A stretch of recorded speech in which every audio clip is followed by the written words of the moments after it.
25 ఏళ్లుగా దొడ్ల డైరీ పాడి పరిశ్రమ పాల ఉత్పత్తిలో అగ్రగామిగా నిలిచిందన్నారు డైరీ డైరెక్టర్ మధుసూదన్ రెడ్డి. భారతదేశంలోనే కాకుండా ఇతర దేశాల్లో కూడా తమ ఎగుమతులు చేస్తున్నామన్నారు. మాదాపూర్ హైటెక్స్ ఎగ్జిబిషన్ సెంటర్లో గోల్డెన్ జూబ్లీ 50వ పాడి పరిశ్రమ కాన్ఫరెన్స్ రెండో రోజు కొనసాగింది. మంచి నాణ్యతతో కూడిన ఉత్పత్తులను కస్టమర్లకు అందజేయడమే తమ లక్ష్యమన్నారు మధుసూదన్ రెడ్డి. కార్యక్రమంలో సంస్థ ప్రతినిధులు పాల్గొన్నారు. దొడ్ల డైరీ 25 సంవత్సరాల కంపెనీ అండి. ఈ కంపెనీకి మన భారతదేశంలో 5 రాష్ట్రాల్లో ప్రజెన్స్ ఉంది. మన ప్లాంట్స్ కానీ ప్రొక్యూర్మెంట్ కానీ 17 లక్షల లీటర్లు ఒక రోజుకి మేము కలెక్ట్ చేస్తాము.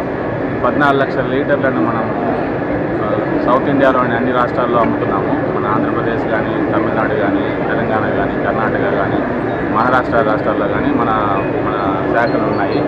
అదేవిధంగా మన కంపెనీ వచ్చి మల్టీనేషనల్ కంపెనీ. దీనికి మనకు ఓవర్సీస్లో కూడా బ్రాంచెస్ ఉన్నాయి.